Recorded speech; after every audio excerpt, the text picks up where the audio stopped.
तो आइए फिर हम नेक्स्ट क्वेश्चन की बात करते हैं। नेक्स्ट क्वेश्चन मैं ले रही हूँ आपके सामने एग्जाम्पल नंबर, बुक का ही कोई एग्जाम्पल ले लेते हैं। चलो ये क्वेश्चन मैं आपको एक्स्ट्रा करवाती हूँ, उसको आप करके देखेंगे क्या? देखिए, यदि आपको कोई चीज कोऑर्डिनेट सिस्टम के अंदर दे दी जाए तब क्या करेंगे? कोऑर्डिनेट सिस्टम में यदि आपको कोई चीज दे दी जाए तब आप क्या करोगे?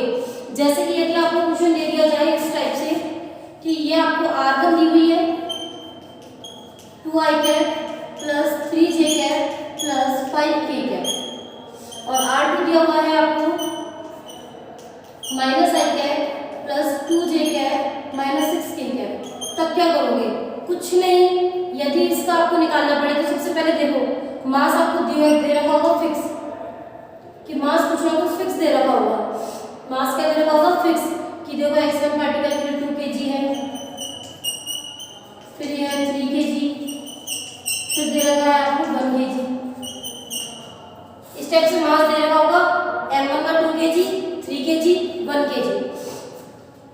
कैसे निकालेंगे? देखिए यहाँ से x1 निकालो 2, x2 -1, 2 -1, y1 कितना हुआ 3, y2 कितना हुआ 2, सॉरी हाँ सही है 3, 2, z1 कितना हुआ 5 और z2 कितना हुआ -6। तो बस सीधा फॉर्मूला लगाना है एक्सएम के लिए। दो तो है ही ना, दो ही मास तो चाहिए, एक है आपका 2 kg और एक है 3 kg, ठीक है। तो m1 x1 m2 x2 upon m1 plus m2, फिर YCM m1 y1 plus m2 y2 upon m1 plus m2। ZCM के लिए क्या होगा? m1 z1 m2 z2 upon m1 plus m2। Complete. अगर आपको डायरेक्शन में भी दे दे तो इस टाइप से आप इसको सॉल्व कर सकते हैं। नोट कर लीजिए फटाफट इसको।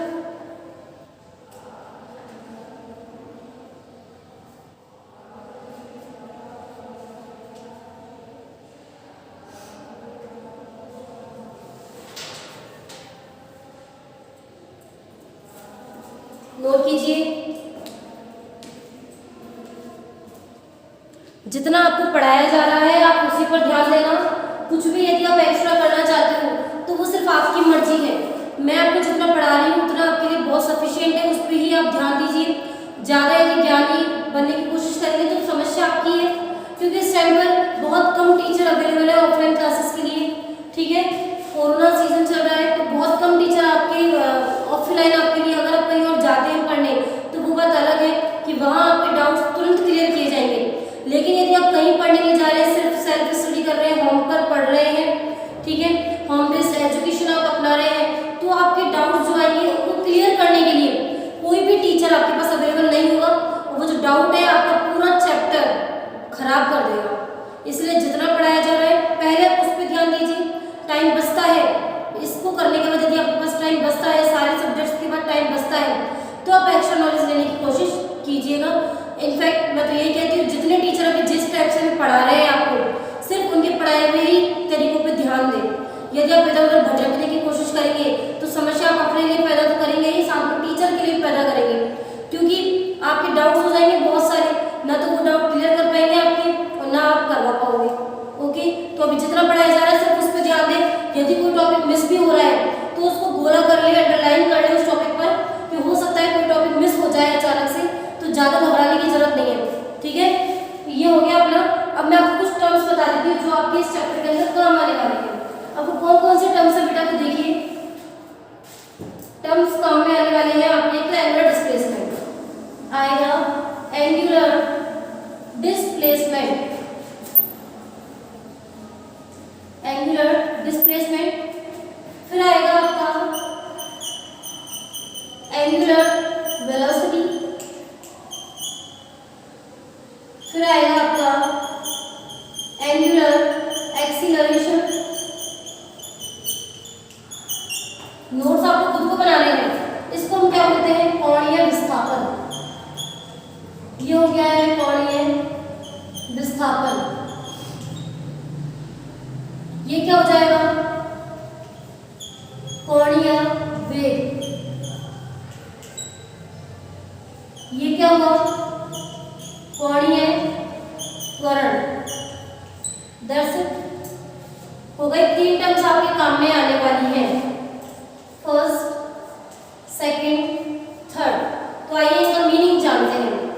इनका मीनिंग तो आप जानते ही हो, इनके मतलब तो आप जानते ही हो सारे बच्चे, कोई प्रॉब्लम ही नहीं है। हम इसको रिप्रेजेंट किससे करते हैं? रिप्रेजेंट करने का तरीका देखिए। रिप्रेजेंट किया जाता है इनको थीटा, ओमेगा और ये होता है अल्फा।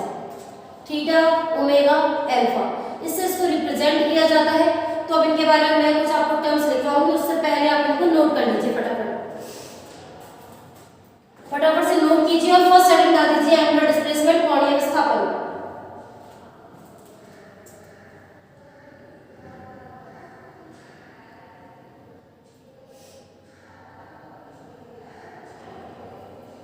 पहली टर्म उतरेगी कोणीय विस्थापन, एंगुलर डिस्प्लेसमेंट।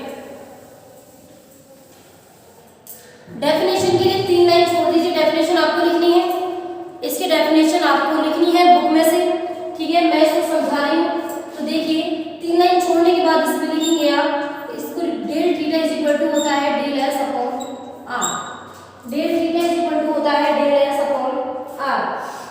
डेल थीटा यहाँ पर क्या है? एंगुलर डिस्प्लेसमेंट है, कोणीय विस्थापन है। ये इसकी कोई वो एंगल है जिस पर ये वर्क कर रहा है, और ये इसकी रेडियस है, ठीक है? तो इनका जो यूनिट होती है, यूनिट इसकी जो होती है वो होती है रेडियन। रेडियन इस टाइप से लिखते हैं रेडियन को, इसकी यूनिट होती है रेडियन। सिर्फ इतना ही याद करना है इसके अंदर। और ये डायमेंशन लेस होता है, ये होता है आपका डायमेंशन। अगर की बात की जाए डायमेंशन, तो इसकी कोई डायमेंशन नहीं होती है, इसकी कोई भी डायमेंशन नहीं होती है। इसे फटाफट से नोट कर लो। डेफिनेशन के लिए 3 लाइन छोड़नी है, डेफिनेशन आपको बुक में से करनी है।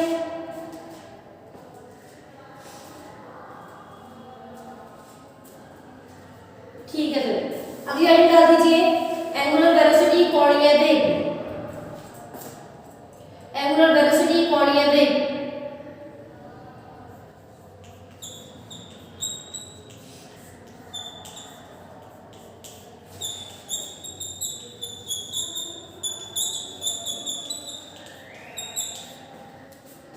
ओमेगा, ओमेगा क्या होगा? कौन बता सकता है ओमेगा क्या हो सकता है?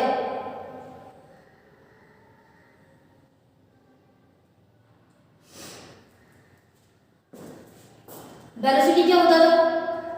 Displacement upon time. वेलोसिटी क्या होता है? डिस्प्लेसमेंट अपॉन टाइम, मतलब वेग बराबर विस्थापन बटे समय। यही होता है, वेग बराबर क्या होता है? विस्थापन बटे समय। तो ये हो जाएगा थीटा अपॉन टी, या फिर लिख सकते हैं del theta upon del t. Del theta upon del t. Definition के लिए वही जगह छोड़नी है आपको, 3 लाइनें, उसके बाद del theta upon del t होता है। इसको और अगर इसको ओमेगा बोलते हैं, इसको और अच्छे से लिखना है theta 2 minus theta 1 upon T2 minus T1, ऐसे भी लिख सकते हैं इसको, ठीक है? यदि इसकी मैं यूनिट की बात करूं, यदि मैं इसकी यूनिट की बात करूं, तो थीटा की क्या होती है? रेडियन, अपॉन टाइम की क्या होती है? सेकंड, रेडियन पर सेकंड। डायमेंशन की बात की जाए, तो डायमेंशन क्या बन जाएगा? T minus 1। नोट कर लीजिए इसको।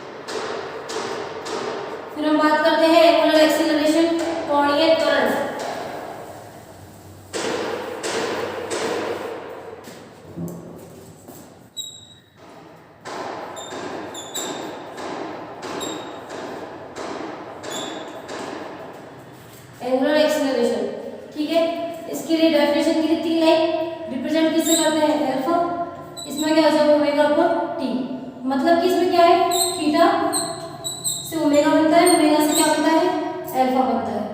ठीक है, तो ये क्या हुआ इसको भी लिख सकते हो आप omega 2 minus omega 1 upon T2 minus T1। यदि हम यूनिट की बात करें, मात्रक की बात करें, तो रेडियन पर सेकंड, तो इसका होता है अपॉन सेकंड, कितना हुआ रेडियन पर सेकंड स्क्वायर, इसकी यूनिट हो गई। यदि हम डायमेंशन की बात करें तो डायमेंशन क्या हो गया T माइनस 2, नोट कर लीजिए इसको।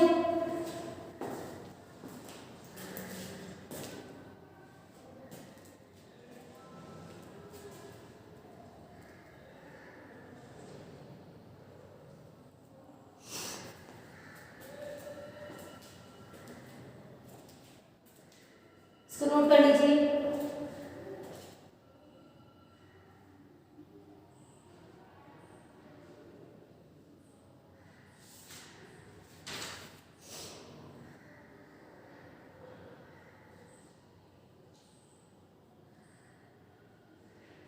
यहाँ लास्ट में लिखना है angular acceleration is a vector quantity, कोणीय त्वरण क्या है एक सदिश राशि है। ये कैसी क्वांटिटी है वेक्टर,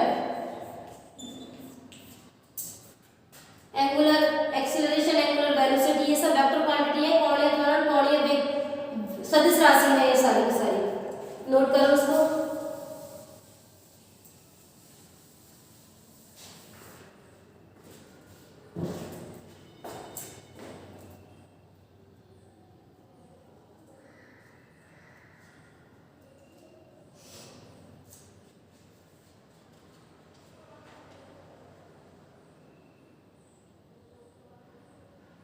अब यदि आपको एक क्वेश्चन दिया जाए, आपको क्वेश्चन दिया जाए इस टाइप से,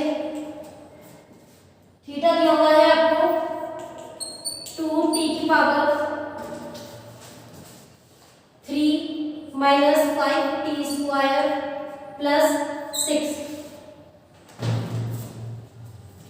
और t इक्वल टू 1 सेकेंड पर आपको ओमेगा और अल्फा दोनों निकालने हैं, ओमेगा और अल्फा दोनों निकालने हैं। तो ओमेगा कैसे निकालेंगे, ओमेगा होता है d theta upon d t, omega क्या होता है d theta upon d t, then d upon d t, theta क्या है ये पूरा नोट कर लीजिए 2t की power 3 minus 5t square plus 6, कितना हुआ 6t स्क्वायर माइनस 10t, ये तो मैंने आपको बहुत अच्छे से करवाया हुआ है। ठीक है, डिफरेंशिएशन वगैरह। फिर अल्फा निकाल लीजिए, अल्फा क्या होता है D omega upon d T, T की वैल्यू हम सबसे लास्ट में पुट करते हैं। ठीक है, डी अपॉन डी टी कितना हुआ 6t स्क्वायर माइनस 10t, कितना हुआ 12t माइनस 10। ठीक है, अब आपको किस पे निकालना है t is equal to 1 second, omega कितना निकलेगा 6 इंटू 1 स्क्वायर 6 माइनस 10 माइनस के 4 रेडियन पर सेकेंड, अल्फा के लिए यहाँ पुट कीजिए 12 माइनस 10 2 रेडियन पर सेकेंड स्क्वायर, नोट कर लीजिए इसको।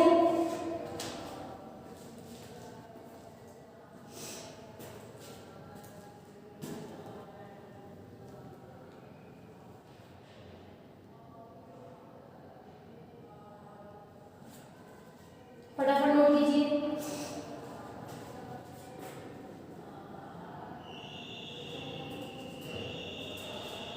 अगली क्लास में ध्यान रखिएगा हम वेक्टर्स के लिए पढ़ेंगे, क्या पढ़ेंगे हम वेक्टर्स के लिए पढ़ेंगे। तो वेक्टर्स को थोड़ा सा पढ़ के आना कि वेक्टर मल्टीप्लाई कैसे करते हैं। तो अपना जो नेक्स्ट टॉपिक होगा वो होगा वेक्टर मल्टीप्लाई, क्या होगा वेक्टर